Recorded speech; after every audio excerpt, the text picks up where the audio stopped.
not that song. Mike's Daily Podcast. Episode 1644. It's Friday. It's Mike Matthews here at Castro Valley and Cafe Anyway, located somewhere there, Castro Valley, Mont. The last place on earth today, the Disgruntled Fiddle Player, Benita, the Brewmaster. And don't you love if you work in an industry? Well, we basically all work in an industry that has some kind of Mike's Daily Podcast customer that we have to appease. And it's always so funny when they get Mike's Daily Podcast, when they get agitated over something and it gets back to you that has something to do with what you do, and you have to go, wait, what? Really? No, I never make that mistake. Let me look at that. Oh, I didn't make that mistake. It's the Mike's Daily Podcast customer complaining about absolutely nothing. Don't you love that? Oh, by the way, I fixed MIKEs-DAILY-PODCAST.com. Daily. There was an issue Podcast with some bad script on the right-hand side, and I cleaned it all up. And it was this service that WordPress gives you called Jetpack. Jetpack was making a mistake. I don't like Jetpack too much, but that's neither here nor there anywhere. And hey, I've been uploading videos of my podcast, which doesn't show me talking because that would be boring as hell. Although people are walking in right now. Look at them walking in and saying hi. Hi, Mike. It's Benita the Rodeo Queen. How you doing? Awesome. And it's a Disgruntled Fiddle Player, tell you what. What? Yeah, I think people should just shut up. Exactly. That's just all that we're saying is people shut up. That's it. I like the way you say that. Look who else walked in. Hello, Mike. I make the delicious root beer house right now. Oh, boy. Thank you, Brewmaster. So delicious, this root beer. You might ask, Mike, why don't you serve something other than root beer? We have Mike Espressos here. Mike-a-chinos. Mike thing. Everything has a mic in it. Oh, a Matthews Chino is what it's called. Yes. It's something with blended and Java chip. And here's today's podcast picture. Wait, that's a Starbucks thing. I don't know. Cafe, I don't know. I mean, cafe. Anyway. What else here? We have someone that... The Think-Uns. Thick-Uns. I always call them the Think-Uns, but the band The Thick-Uns liked another tweet that I just did. And you can follow my Twitter at Mike's Daily Podcast. Or, I'm sorry, at Mike Talks. I would like to tell you really quickly that the podcast picture is of me because this show is about me, and it always has been. And there's a... This show is about me, and it always has been. You do it so much better than I. And yes, this picture was taken on Wednesday, actually. Wednesday, I took Basil the Boxer on a nice little walk over at the area, not at Fairmont Ridge in Castro Valley, San Leandro, but at right across the way from Fairmont Ridge, there's this big open space. And there are cows there, and they actually there weren't any cows this time, but I've seen some full cows. And from time to time, I like to post a picture of myself because this show has my name on it and all that. And there I am from just a couple days ago. So you can see that at MIKEs-DAILY-PODCAST.com in this beautiful pastoral scene. And behind me, I think off in the distance, is the Mount Diablo. Diablo! I think is how you're supposed to say that word. And, oh, it was so funny. So I went to my lovely lady friend yesterday, and they've got in Castro Valley the sheep and goats eating the hillside. It's a weed abatement program. And, oh, yes, the picture does... No, you can't see Mount Diablo. Very faintly, way behind my head, there's Mount Diablo. But it's mostly... There's all these cool little burgundy... And yes, I'm burgundy... I have many leather-bound books, and my apartment smells of rich mahogany. Not that burgundy. But yeah, there's all these burgundy-looking wildflowers growing in Castro Valley. San Leandro on the hillside there. East Bay Regional Park District owns it. And it's free. You can have your dog off leash in this particular area. Don't let anyone tell you different. Don't let any... let's see. What's an appropriate way to refer to these policemen that gave me a ticket? Oh, what's it now? Almost 5 years ago. Let's see. They were whole policemen by the names of... Oh, I always forget their names. I have it written down somewhere. There we go. Michael Hall and John Silveria. Michael Hall and John Silveria. Not the best policemen, I must say. And I don't know if they still do it, but they patrol the East Bay Regional Parks. And they give you tickets for the most outlandish things. And it's just ridiculous. I had to pay almost $300 because I had Basil, the boxer, off leash. And there were signs that said I could have my dog off leash. And I proved my point to the judge. And the only reason why I got the ticket, which you have to, if you want to contest it, you have to pay the ticket beforehand, which is ridiculous. That's got to be illegal in some way. It's awful California law. And the whole, got me so... And I was the first person to get up. Everybody else is there contesting, going through red light tickets, moving violations, etc. And I get up there and I prove my point. And I've got all these pictures I printed out with my own printer. And I gave them to the judge. And the judge even agreed I did a good job pleading my case. But he said because I put Basil the boxer on the leash when I saw the policeman... That was an admission of guilt. Now, I don't know if there are any lawyers. I don't know if there are any lawyers listening right now. But I am not a lawyer in any way. That sounds so fishy. That sounds just incredibly... Ugh. What I should have is the judge's name. And I've forgotten that. I have it somewhere. That judge was... evil to the core. Not as evil as that Stanford judge who thankfully got voted out. They recalled him. He's gone because he gave that rapist a light sentence. That white privileged idiot. So he's gone. That judge that gave him such a light punishment. So now we are on to back to Basil walking that hillside, and that's so lovely. It was such a nice day, and you can see that picture at MIKEs-DAILY-PODCAST-1644-Reservations. The beautiful hillside with the burgundy, wildflowers everywhere, and they're not only burgundy, but they're also this beautiful purple everywhere. And I don't know how long that's going to last. I know it's sort of caused by our low inversion layer going on, all the clouds we have, which is going to end at the beginning of next week. It's going to get hot again in the 90s through midweek.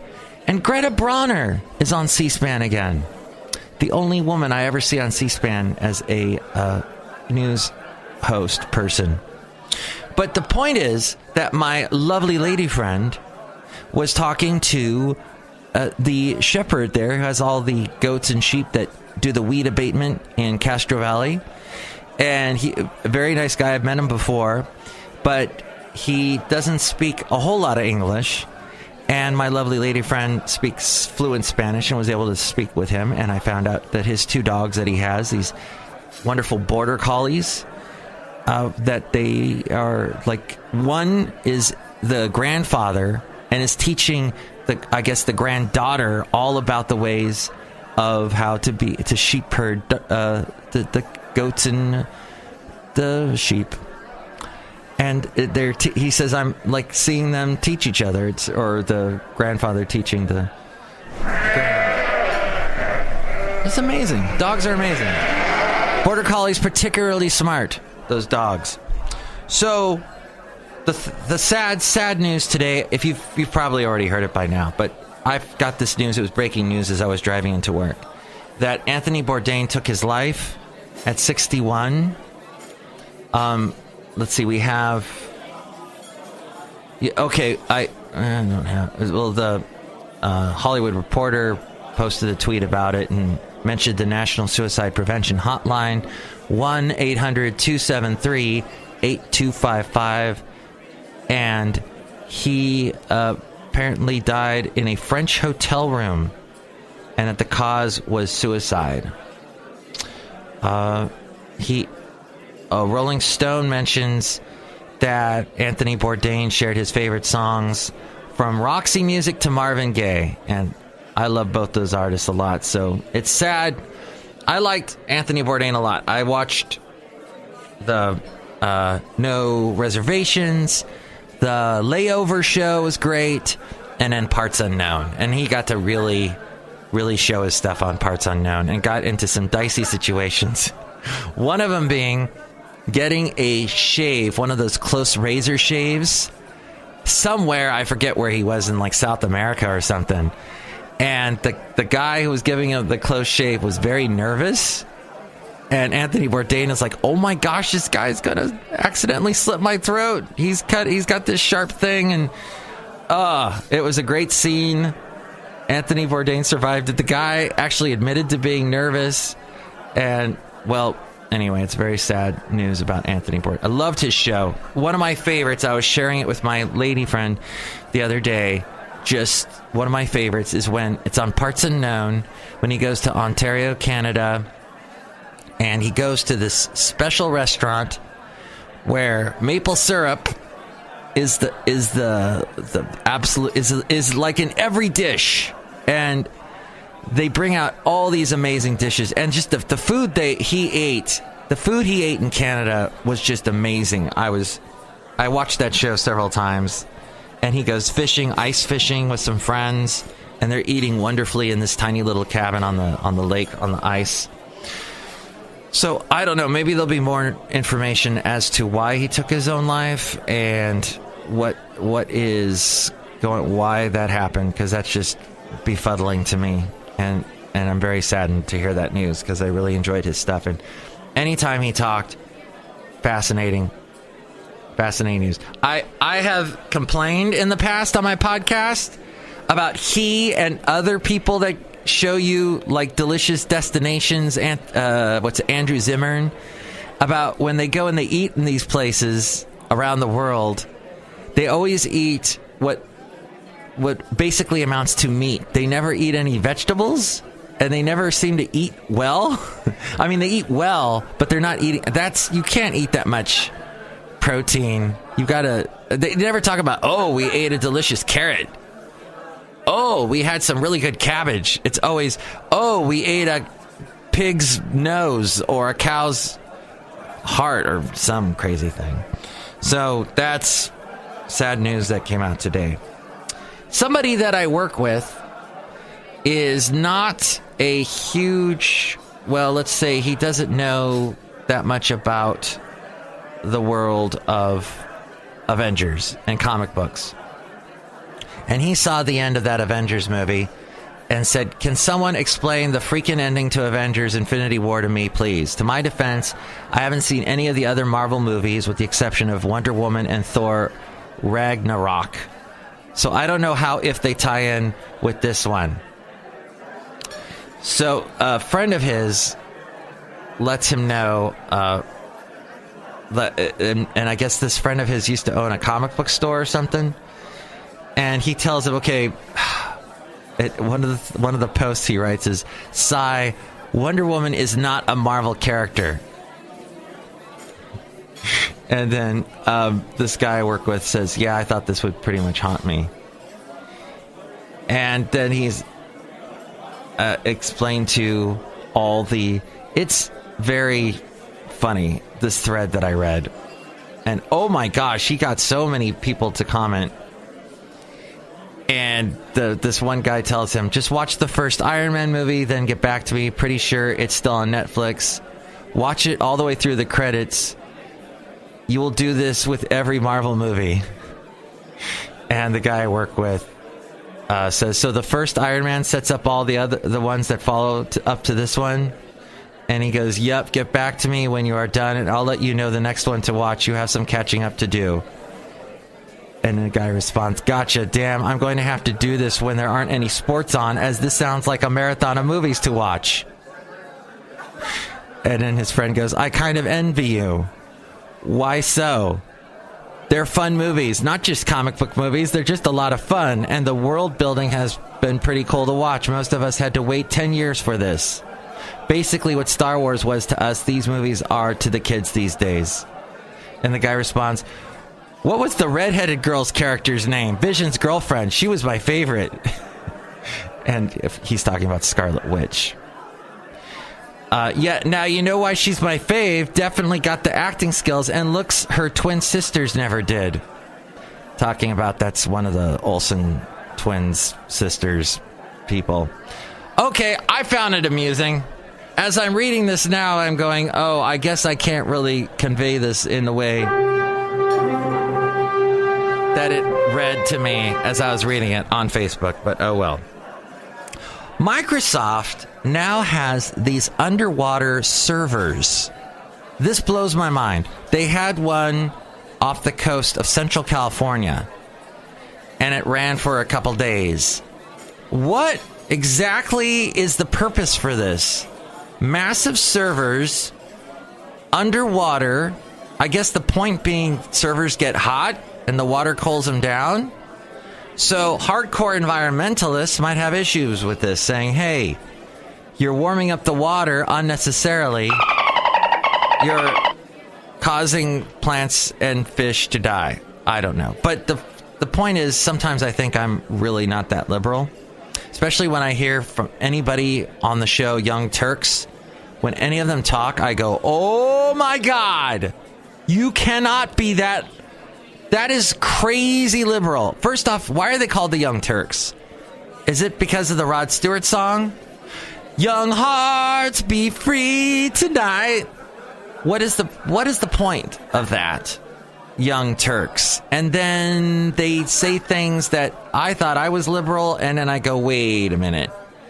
Because the end point of all of their arguments ends up in a world where none of you have money, where you've given it all away to the people that don't have money. So now you don't have money, and there are no haves and have-nots anymore because everyone's a have-not. Oh, but wait. It's the human condition to want to have something. It's called the competition theory, survival of the fittest, and all that crap. So, in essence, you end up with Russia, where there was a leader with a bunch of crap, and the people that had nothing, and then they got mad, and they're like, hey, this is ridiculous, and now you've got Putin.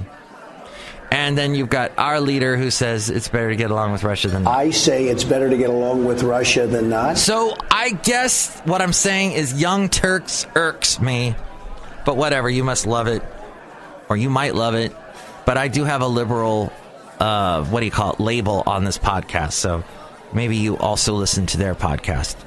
Whatever, that's fine. I just find them, sometimes the logic they use, I don't get that. But I do get that my show is just about done and I have to go outside a cafe anyway. We're bringing you Mike's Daily Podcast somewhere in Castro Valley. I will try and bring you a super secret Sunday show. We'll see if that happens. And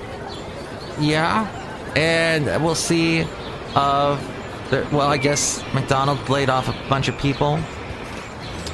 And I guess 600 homes were destroyed that Kilauea volcano. Still rumbling away. What I like to do sometimes is listen to the NPR station out of Hawaii and hear what they have to say from a local angle. And any other no other news at this point about Anthony Bourdain.